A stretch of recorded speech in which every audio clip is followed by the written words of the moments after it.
Hey there, Internet, and welcome to another book review. Today I'm going to be talking about one of the most perfect endings to a series I have ever read, ever.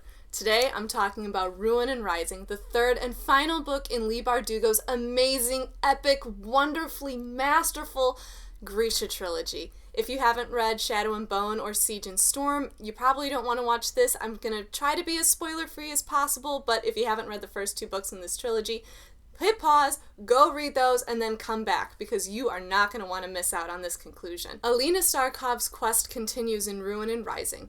She is determined to find the third and final amplifier to harness her Grisha power to be able to take down the Darkling and to destroy the Fold once and for all.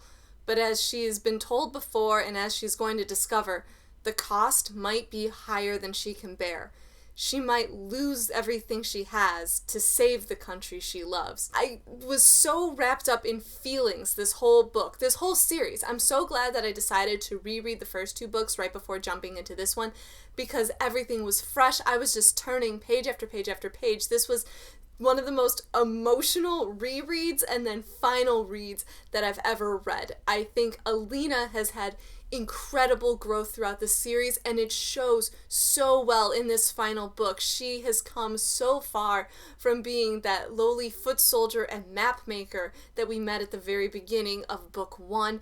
She has learned the true nature of sacrifice. She is willing to put aside everything when she's already lost so much, and the world keeps demanding even more of her. We see an amazing relationship between her and Mal, which is as strained as ever, because they're both going to be put on the line here, and to see how they both handle that, how they both struggle with that, how they're both trying to put aside everything they have for the greater good, and they're both still imperfect people, and that just makes me like them even more. For those of you who are huge Darkling fans, and I know there's a lot of you out there, yes, you learn a whole lot about him in this book, including his name. I think that the way that Leigh Bardugo handled all of this was just incredible. She is a master plotter. Things that maybe seemed insignificant in book one are coming back now in a whole new way.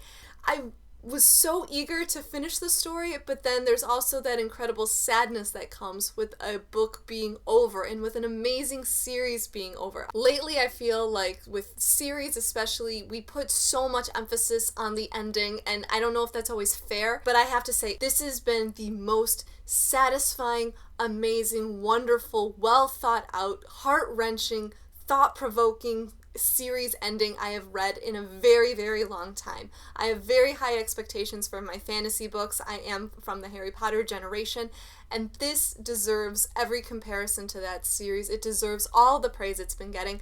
I half wish I were an actress now, because the film rights have been sold for this series, and God, what would I give to play Alina, because I just connect with her page after page after page through this whole series, and I am envious of whoever gets to go in her shoes. How much do I love this series? Guys, I'm doing fan art, okay? Like, who am I? Luckily for readers, if you love this Grisha universe that Leigh has created, you're not going to have to completely leave it behind. She has announced that her next book series, called The Dregs, will be taking place in the Grishaverse, and there will actually be references made to the events of the original Grisha trilogy. I was lucky enough that when I got Ruin and Rising, it was while Leigh was on tour, so she signed it for me, so I have the whole series signed now, and she is just a completely lovely person. She has great interviews. She has such thoughtful advice to writers, and she's so personable, and I love every chance I have to meet her. This was only my second time, and I hope that it won't be the last. So again, if you are a fantasy fan, if you liked Shadow and Bone and Siege and Storm, pick up Ruin and Rising. You are not going to regret it. I have a book hangover. I'm so in love with this book, and I think I might need to start rereading this series again as soon as possible. It is so, so well crafted and worth it. All of my usual links are down below. Comments are always welcome, and that's it for me for now. Take care. Bye!